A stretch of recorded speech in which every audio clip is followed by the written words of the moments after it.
Hello, ನಮಸ್ತೆ. Welcome to my YouTube channel. ನನ್ನ YouTube ಚಾನಲ್ನಲ್ಲಿ ಪ್ರತಿದಿನದ ರೊಟೀನ್ ಜೊತೆಗೆ ಬಗೆಯ ಅಡುಗೆದ ವೀಡಿಯೋಗಳನ್ನೆಲ್ಲ ಅಪ್ಲೋಡ್ ಮಾಡ್ತಾ ಇರ್ತೀನಿ. ಪ್ಲೀಸ್ ಎಲ್ಲರೂ ಸಬ್ಸ್ಕ್ರೈಬ್ ಮಾಡಿ, ಲೈಕ್ ಮಾಡಿ, ಶೇರ್ ಮಾಡಿ. ಈ ದಿನ ಸೋಮಾವತಿ ಅಮಾವಾಸ್ಯೆ ಆಗಿತ್ತು, ಮಂಡೇ. ಆ ದಿನದ ವೀಡಿಯೋನ ನಾನಿಲ್ಲಿ ಅಪ್ಲೋಡ್ ಮಾಡ್ತಾ ಇದ್ದೀನಿ. ಸೋಮವಾತಿ ಅಮಾವಾಸ್ಯೆ ಭಾನುವಾರ ಮಧ್ಯಾಹ್ನ ಸ್ಟಾರ್ಟ್ ಆಗಿ ಸೋಮವಾರ ಬೆಳಗ್ಗೆ 8:20 ಮುಗಿಯುತ್ತೆ ಅಂತ ಗೊತ್ತಾಗಿದ್ದರಿಂದ ಬೇಗನೆ ಎದ್ದು ಮನೆ ಕೆಲಸ ಎಲ್ಲ ಮುಗಿಸ್ಬಿಟ್ಟು ನಾನು ಪೂಜೆ ಎಲ್ಲ ಮುಗಿಸ್ಬಿಟ್ಟೆ. ಅದಾದಮೇಲೆ ಮಕ್ಕಳಿಗೆ ಲಂಚ್ ಬಾಕ್ಸಿಗೆ ಅಂತ ಒಂದು ಸಿಂಪಲ್ ರೆಸಿಪಿ ಕಾಯಿ ಸಾಸಿವೆ ಅನ್ನ ಲಂಚ್ ಬಾಕ್ಸಿಗೆ ಅಂತ ರೆಡಿ ಮಾಡ್ತಾಯಿದ್ದೀನಿ. ಇದಕ್ಕೆ ಬೇಕಾಗಿರೋವಂಥದ್ದು ತೆಂಗಿನಕಾಯಿ, ಸ್ವಲ್ಪ ಕರಿಬೇವು, ಶುಂಠಿ ಬೆಳ್ಳುಳ್ಳಿ, ಆಮೇಲೆ ರುಚಿಗೆ ತಕ್ಕಷ್ಟು ಹಸಿರು ಮೆಣಸಿಕಾಯಿ, ಒಂದು 2 ಟೇಬಲ್ ಸ್ಪೂನಷ್ಟು ಸಾಸಿವೆ ಮತ್ತು ಕೊತ್ತಂಬರಿ ಸೊಪ್ಪು. ನಾನು ಅನ್ನ ಆಗಲೇ ರೆಡಿ ಮಾಡಿ ಇಟ್ಕೊಂಡಿದ್ದೀನಿ. ಇವಾಗ ಒಂದು ಸಿಂಪಲ್ಲಾಗಿ ಒಂದು ರೈಸ್ ರೆಸಿಪಿನ ಹೇಗೆ ಮಾಡೋದು ಅಂತ ನಾನಿಲ್ಲಿ ತೋರಿಸ್ಕೊಡ್ತಾ ಇದ್ದೀನಿ. ಒಂದು ಜಾರಿಗೆ ಸ್ವಲ್ಪ ತೆಂಗಿನಕಾಯಿ, ಕ್ವಾಂಟಿಟಿ ಎಷ್ಟು ಬೇಕೋ ನೋಡಿ ಮಾಡ್ಕೋಬೋದು. 4 ಜನಕ್ಕೆ ಮಾಡೋಷ್ಟಾದರೆ ಒಂದು ಸ್ವಲ್ಪ ಆದರೆ ಸಾಕು. ಅದನ್ನು ತರ್ತರಿಯಾಗಿ ರುಬ್ಕೊಂಡ್ಬಿಟ್ಟು ಮತ್ತು 2 ಟೇಬಲ್ ಸ್ಪೂನಷ್ಟು ಸಾಸಿವೆ, ಖಾರಕ್ಕೆ ಬೇಕಾದಷ್ಟು ಹಸಿರು ಮೆಣಸಿಕಾಯಿ, 1 ಗೆಡ್ಡೆ ಬೆಳ್ಳುಳ್ಳಿ, 1-2 ಇಂಚಷ್ಟು ಶುಂಠಿ ಹಾಕಿಬಿಟ್ಟು ರುಬ್ಕೋಬೇಕು. ಜೊತೆಗೆ ನಾನಿಲ್ಲಿ ಕರಿಬೇವನ್ನೂ ಹಾಕ್ತಾಯಿದ್ದೀನಿ. ರೈಸಲ್ಲಿ ಕರಿಬೇವನ್ನ ಎತ್ತಿಡ್ತಾರೆ ನಮ್ಮ ಮಕ್ಕಳು, ಅದಕ್ಕೆ ನಾನು ಈ ಥರ ಪೇಸ್ಟ್ ಮಾಡುವಾಗಲೇ ಹಾಕಿಬಿಡ್ತೀನಿ. ಅದು ನುಣ್ಣಗೆ ರುಬ್ಕೊಳುತ್ತಲ್ವ, ಸೊ ಕರಿಬೇವನ್ನ ಎತ್ತಿಕ್ಕಾಗೋದೇ ಇಲ್ಲ. ಮಕ್ಕಳಿಗೆ ಕಣ್ಣಿಗೂ ಒಳ್ಳೆಯದು, ಹೇರ್ಗೂ ಒಳ್ಳೆಯದು. ಅದಕ್ಕೆ ಆದಷ್ಟು ನಾನು ಈ ಥರ ರೈಸ್ ಐಟಮಲ್ಲೆಲ್ಲ ಕರಿಬೇವನ್ನ ರುಬ್ಬೆ ಹಾಕ್ತೀನಿ. ಇವಾಗ ನಾನು ರುಬ್ಬಿಟ್ಕೊಂಡೆ ತರ್ತರಿಯಾಗಿ. ಇವಾಗ ಒಂದು ಬಾಣಲಿ ಇಟ್ಬಿಟ್ಟು ಎಣ್ಣೆ ಹಾಕಿ ಒಗ್ಗರಣೆ ಮಾಡ್ಕೊಂಬಿಡೋಣ. ಅನ್ನ ಮಾಡಿಟ್ಕೊಂಡ್ಬಿಟ್ರೆ ಈ ಥರ ರೈಸ್ ಐಟಮೆಲ್ಲ 10 ಮಿನಿಟ್ಸಲ್ಲೆಲ್ಲ ಮಾಡಿಬಿಡ್ಬೋದು. ಇವಾಗ ನಾನು ಎಣ್ಣೆ ಕಾದಿದೆ. ಕಡಲೆಕಾಯಿ ಬೀಜ, ಕಡಲೆಬೇಳೆ, ಉದ್ದಿನಬೇಳೆ, ಸ್ವಲ್ಪ ಹಾಫ್ ಟೇಬಲ್ ಸ್ಪೂನಷ್ಟು ಜೀರಿಗೆ ಮತ್ತು ಹಾಫ್ ಟೇಬಲ್ ಸ್ಪೂನಷ್ಟು ಸಾಸಿವೆ, ಇಷ್ಟನ್ನು ಹಾಕಿ ಸ್ವಲ್ಪ ಗೋಲ್ಡನ್ ಬ್ರೌನ್ವರೆಗೂ ಹುರ್ಕೋಬೇಕು. ಕಡಲೆಕಾಯಿ ಬೀಜ ಎಣ್ಣೆಯಲ್ಲಿ ಹುರಿಬೇಕು. ಅದೆಲ್ಲ ಎಣ್ಣೆಯಲ್ಲಿ ಹುರ್ಕೊಂಡ್ಮೇಲೆ ಸ್ವಲ್ಪ ನಾನು ಕರಿಬೇವು ಹಾಕ್ತಾಯಿದ್ದೀನಿ, ಅದು ಸ್ವಲ್ಪ ಹುಳ್ಕೊಂಡಿತ್ತು ಅಂತ. ಇವಾಗ ನಾನೇನು ರುಬ್ಬಿಟ್ಕೊಂಡಿದ್ದೀನಲ್ವ ಮಸಾಲೆ, ಅದನ್ನು ಕೂಡ ಹಾಕ್ತಾಯಿದ್ದೀನಿ. ಅದು ಎಣ್ಣೆಗೆ ಹಾಕಿದ ತಕ್ಷಣ ಸ್ವಲ್ಪ ಎಣ್ಣೆ ಹೀರ್ಕೊಂಡಂಗೆ ಆಗುತ್ತೆ. ಆ ತಕ್ಷಣಕ್ಕೆ ಆಮೇಲೆ ಮತ್ತೆ ಎಣ್ಣೆ ಬಿಡುತ್ತೆ. ಸ್ವಲ್ಪ ಅರಿಶಿನ ಪುಡಿ, ರುಚಿಗೆ ತಕ್ಕಷ್ಟು ಉಪ್ಪು, ಇಷ್ಟು ಹಾಕಿ ನಾವು ಕೈ ಆಡಬೇಕು. ಅದು ಒಂದು ಸ್ವಲ್ಪ ಎಲ್ಲ ಹಸಿ ಮಸಾಲೆ ಆಗಿರೋದ್ರಿಂದ ಲೈಟಾಗಿ 1-2 ನಿಮಿಷ ಹುರ್ಕೊಂಡ್ರೆ ಸಾಕು. ಅದ್ರ ಜೊತೆಗೆ ಸ್ವಲ್ಪ ಸಣ್ಣಗೆ ಹೆಚ್ಚಿರೋ ಕೊತ್ತಂಬರಿ ಹಾಕ್ತಾಯಿದ್ದೀನಿ.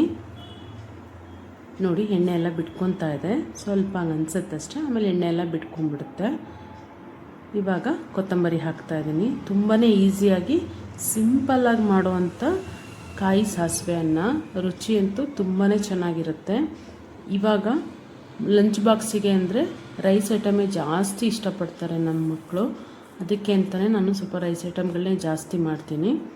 ಅದಕ್ಕೆ ಇವಾಗ ಕಾಯಿ ಸಾಸಿವೆ ಅನ್ನ ಮಾಡ್ತಾ ಇರೋದು. ಇವಾಗ ಗ್ರೇವಿ ಆಗಿದೆ, ಗೊಜ್ಜು ಆಗಿದೆ. ಇದಕ್ಕೆ ನಾನು ಅನ್ನ ಹಾಕಿ ಕಲಿಸ್ಕೊಳ್ತೀನಿ. ಇದು 4 ಜನಕ್ಕೆ ತಿನ್ನೋಷ್ಟು ಗೊಜ್ಜಾಗಿದೆ. ಜನ ಜಾಸ್ತಿ ಇದ್ದಷ್ಟು ನೀವು ಜಾಸ್ತಿ ಮಸಾಲೆ ಹಾಕ್ಕೊಂಡ್ರೆ ಆಯಿತು. ನೋಡಿ, ಆಗಿದೆ, ಅನ್ನ ಕಲಸಿ ಎಲ್ಲ ಆಗಿದೆ.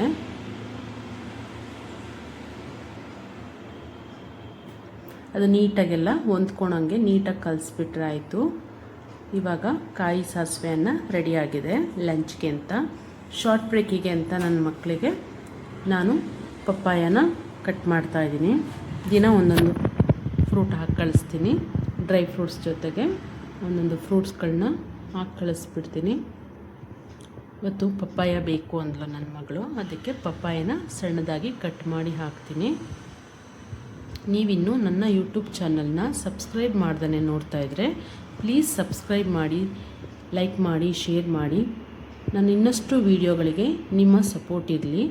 ನನ್ನ ಮಗಳು ರೆಡಿ ಆದಳು. ಅವಳಿಗೆಲ್ಲ ತಲೆಯೆಲ್ಲ ಬಾಚಿಬಿಟ್ಟು ಅವಳಿಗೆ ಲಂಚ್ಗೆ ಎಲ್ಲ ಪ್ರಿಪೇರ್ ಮಾಡ್ತಾಯಿದ್ದೆ. ಅದ್ರ ಜೊತೆ ಅವಳಿಗೆ ತಿನ್ನೋದಕ್ಕೆ ಅಂತ ಒಂದು 4 ಬಾದಾಮಿ, ಒಂದು ಪಪ್ಪಾಯ ಪೀಸ್ ಕೊಟ್ಬಿಟ್ಟು ರೈಸ್ ಹಾಕ್ಕೊಟ್ಟೆ, ತಿಂತಾಯಿದ್ಲು. ಅಷ್ಟೊತ್ತಿಗೆ ನಾನು ಲಂಚೆಲ್ಲ ಪ್ಯಾಕ್ ಮಾಡಿದೆ. ಲಂಚ್ ಪ್ಯಾಕ್ ಮಾಡಿ ರೆಡಿ ಆಯಿತು. ಇವಾಗ ನಾವು ಸ್ಕೂಲ್ಗೆ ಬಿಡೋಕ್ಕೆ ಹೋಗ್ತಾಯಿದ್ದೀನಿ. ಈ ಥರ ನನ್ನ ಡೈಲಿ ಲಾಗ್ಸ್ನ ಅಂದರೆ ಡೈಲಿ ರೊಟೀನ್ನ ನಾನು ಅಪ್ಲೋಡ್ ಮಾಡ್ತೀನಿ ಅಡುಗೆ ಜೊತೆ. ಇವಾಗ ರೆಡಿ ಆಗಿದ್ದಾಳೆ. ಸೊ ಬಿಡೋಕ್ಕೆ ನಾವು ಹೋಗ್ತಾಯಿದ್ದೀನಿ. ಸ್ಕೂಲ್ ಹತ್ರ ಬಿಟ್ಬಿಟ್ಟು ಬರಬೇಕು.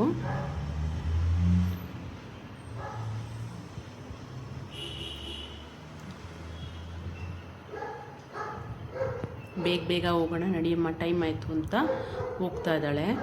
ನಾನು ಅವಳನ್ನ ಬಿಟ್ಬಿಟ್ಟು ಬಂದುಬಿಟ್ಟು ನಾನು ಸ್ವಲ್ಪ ತಿಂಡಿ ಎಲ್ಲ ಹಾಕ್ಕೊಂಡು ತಿಂದು, ನನ್ನದೇ ಆದ ಒಂದು ಬಿಸ್ನೆಸ್ ಇದೆ. ಸೊ ನಾನು ನನ್ನ ಬಿಸ್ನೆಸ್ ಕಡೆ ಹೊರಟೆ. ನಾನು ಗಾಡಿ ಎಲ್ಲ ಕ್ಲೀನ್ ಮಾಡಿಕೊಂಡು ನನ್ನ ಬಿಸ್ನೆಸ್ ಕಡೆ ನಾನು ಹೊರಟಿದ್ದೆ. ಮತ್ತು ನನ್ನ ಮಗಳು ಬಿಡೋ ಟೈಮ್ಗೆ ನಾನು ಅವಳ ಸ್ಕೂಲ್ ಹತ್ರ ಬಂದುಬಿಟ್ಟು ಅವಳನ್ನ ಕರ್ಕೊಂಡು ಬಂದೆ. ಅವಳನ್ನ ನೋಡಿದ ತಕ್ಷಣ ಸ್ಮೈಲ್ ಬಂದುಬಿಡ್ತು ಅವಳಿಗೆ. ಆದರೂ ಏನೇ ಆಗಿದ್ರು ರಜಾ ಇದ್ದಾಗ ಮಕ್ಳಿಗೆ ಸ್ಕೂಲ್ ಇರಬೇಕನ್ಸುತ್ತೆ. ಸ್ಕೂಲ್ಗೆ ಹೋಗ್ತಿದ್ದಾಗ ತುಂಬ ಮಿಸ್ ಮಾಡ್ಕೊತೀವಿ ಅಂತ ಅನಿಸುತ್ತೆ. ಅವಳು ಮನೆಗೆ ಬಂದುಬಿಟ್ಟು ಫ್ರೆಶ್ ಅಪ್ ಆಗಿ ಅವಳು ನೀರು ಕುಡಿಯೋಕ್ಕೆ ಅಂತ ಒಂದು ಬಾಟಲ್ ತೊಳ್ಕೊಂಡು ರೆಡಿ ಮಾಡ್ಕೊಂಡಿದ್ಲು. ನಾನು ಮಧ್ಯಾಹ್ನಕ್ಕೆ ಅಂತ ನಾನಿಲ್ಲಿ ಒಂದು ರಸಮ್ ಮಾಡ್ತಾಯಿದ್ದೀನಿ. ರಸಮ್ ಅನ್ನೋದಕ್ಕಿಂತ ಇದೊಂದು ಪಜ್ಜಿ ಅಂತ ಹೇಳ್ತಾರೆ, ದೊಡ್ಡಿ ಪತ್ರೆ ಪಜ್ಜಿ. ಸೊ ನಮಗೆ ಕೋಲ್ಡು, ಕೆಮ್ಮು, ಕಫ ಎಲ್ಲ ಇತ್ತು. ಸೊ ಅದಕ್ಕೋಸ್ಕರ ಥ್ರೋಟ್ ಇನ್ಫೆಕ್ಷನ್ ಇರೋರಿಗೆ ಈ ಥರ ಪಜ್ಜಿ ಎಲ್ಲ ತುಂಬ ಚೆನ್ನಾಗಿರುತ್ತೆ. ದೊಡ್ಡಿ ಪತ್ರೆ ಅಂತೂ ಕೆಮ್ಮಿಗೆ ತುಂಬಾ ಒಳ್ಳೆಯದು. ಸೊ ನಮ್ಮ ಪಾಟಲ್ಲೇ ಬಿಟ್ಟಿತ್ತು, ಅದಕ್ಕೆ ದೊಡ್ಡಿ ಪತ್ರೆ ತಂದು ತೊಳೆದ್ಬಿಟ್ಟು ಸ್ವಲ್ಪ ಉಪ್ಪು ಹಾಕ್ಬಿಟ್ಟು ನೆನೆಸಿಟ್ಟಿದ್ದೆ. ಸಣ್ಣ ಹುಳಗಳಿದ್ದರೆ ಆಚೆ ಬರುತ್ತೆ ಅಂತ. ನೋಡಿ, ಇಷ್ಟಿದ್ರೆ ಸಾಕು. ಒಂದು ಟೈಮ್ಗೆ ಸಾಂಬಾರು ಆರಾಮಾಗಿ ಮಾಡಿಬಿಡ್ಬೋದು. ನೀಟಾಗಿ ಉಪ್ಪಲ್ಲಿ ನೆನೆಸ್ಬಿಟ್ಟು ಒಂದು 10 ನಿಮಿಷ ಎಲೆಗಳೆಲ್ಲ ನೋಡಿ ತೊಳೆದು ವಾಶ್ ಮಾಡಿಕೊಂಡು ಎತ್ತಿಟ್ಕೊಂಡ್ರೆ ಈ ಥರ ಹುರ್ಕೊಬೇಕಾಗತ್ತೆ. ಎಣ್ಣೆಯಲ್ಲಿ ಸ್ವಲ್ಪ ಎಣ್ಣೆ ಹಾಕಿಬಿಟ್ಟು ಅದೊಂಥರ ದೊಡ್ಡಿ ಪತ್ರೆ ಸ್ಮೆಲ್ ಇರುತ್ತಲ್ಲ, ಆ ಸ್ಮೆಲ್ ಹೋಗೋವರೆಗೂ ಹುರ್ಕೊಬೇಕು. ಅದನ್ನು ಲೈಟಾಗೇ ಮೀಡಿಯಮ್ ಫ್ಲೇಮಲ್ಲೇ ಲೈಟಾಗೆ ಹುರ್ಕೊತಾ ಇದ್ದೀನಿ. ಅದೊಂದು ಸ್ಮೆಲ್ ಇರುತ್ತೆ ದೊಡ್ಡಿ ಪತ್ರೆದು. ಆ ಸ್ಮೆಲ್ ಹೋದರೆ ನಮಗೆ ಆ ಸಾರೆಲ್ಲ ಥರ ಬರಲ್ಲ. ನೀಟಾಗಿ ಹುರ್ಕೊಂಬಿಟ್ರೆ ಆಯಿತು. ಅದಕ್ಕೆ ಬೇಕಾಗಿರೋಂಥ ಖಾರಕ್ಕೆ ಚಿಲ್ಲಿ ಹಾಕ್ತಾಯಿದ್ದೀನಿ, ಗ್ರೀನ್ ಚಿಲ್ಲಿ, ಹಸಿರುಮೆಣ್ಸಿನ್ಕಾಯಿ, ಸ್ವಲ್ಪ ಬೆಳ್ಳುಳ್ಳಿ ಜಾಸ್ತಿನೇ ಹಾಕ್ತಾಯಿದ್ದೀನಿ. 1-2-3 ಚೂರಷ್ಟು ತೆಂಗಿನಕಾಯಿ. ಕಾರಣ ಒಂದು ಸ್ವಲ್ಪ ಒದಗುತ್ತೆ ಅನ್ನೋದಕ್ಕೋಸ್ಕರ. ಬೇಡ ಅಂದರೆ ತೆಂಗಿನಕಾಯಿನೂ ಸ್ಕಿಪ್ ಮಾಡ್ಬೋದು. ನಾನು ಸ್ವಲ್ಪ ಹಾಕ್ತಾಯಿದ್ದೀನಿ. ಜೀರಿಗೆ, ಮೆಣಸು, ಇದನ್ನೆಲ್ಲ ಹುರ್ಕೊಬೇಕು ನಾವು. ಹಸಿ ವಾಸನೆ ಹೋಗೋವರೆಗೂ ಹುರ್ಕೊಬೇಕು. ಇಲ್ಲಿ ಯಾವುದೂ ಹಸಿಯಾಗಿ ಹಾಕ್ತಾಯಿಲ್ಲ, ಎಲ್ಲ ಹುರಿದ್ಬಿಟ್ಟೆ ಹಾಕ್ತಾಯಿದ್ದೀನಿ. ಇದಕ್ಕೆ ಸ್ವಲ್ಪ ಹುಣಸೆಹಣ್ಣು, ಇದನ್ನೆಲ್ಲ ನೀಟಾಗಿ ಹುರ್ಕೊಂಡಾಗಿದೆ. ಇದಕ್ಕೆ ಸ್ವಲ್ಪ ಮತ್ತೆ ಕರಿಬೇವು ಹಾಕ್ತಾಯಿದ್ದೀನಿ. ಹೇಳಿದ್ನಲ್ಲ ನಾನು, ಕರಿಬೇವು ಆದಷ್ಟು ಊಟದಲ್ಲಿ ಎಲ್ಲೆಲ್ಲಿ ಸೇರ್ಸೋಕ್ಕೆ ಸಾಧ್ಯ ಆಗುತ್ತೋ ಅಲ್ಲೆಲ್ಲ ನಾನು ಊಟದೊಳಗಡೆ, ಅಂದರೆ ಈ ಖಾರ ರುಬ್ಬೋದು ಹಾಕಿ ನಾನು ಕೊಡ್ತೀನಿ, ಮಕ್ಕಳಿಗೂ ಯೂಸ್ಫುಲ್ ಅಂತ. ಇವಾಗೆಲ್ಲ ಹುರಿದಾಗಿದೆ. ಇವಾಗ ಇದನ್ನೆಲ್ಲ ನಾನು ರುಬ್ಕೊತೀನಿ. ಒಂದು ಚಟ್ನಿ ಥರ ಮಾಡ್ಕೊಬೇಕಾಗತ್ತೆ. ಸ್ವಲ್ಪ ಕೊತ್ತಂಬರಿ ಸೊಪ್ಪು ಹಾಕ್ತಾಯಿದ್ದೀನಿ. ಕೊತ್ತಂಬರಿ ಲಾಸ್ಟ್ಗೂ ಹಾಕ್ಬೋದು. ಸ್ವಲ್ಪ 1 ಟೇಬಲ್ ಸ್ಪೂನಷ್ಟು ಧನಿಯಾ ಇಲ್ಲಿ ನಾನು ಹುರಿದು ಪುಡಿ ಮಾಡಿರೋದೇ ಇತ್ತು, ಅದಕ್ಕೆ ಹಂಗೆ ಹಾಕಿದೆ.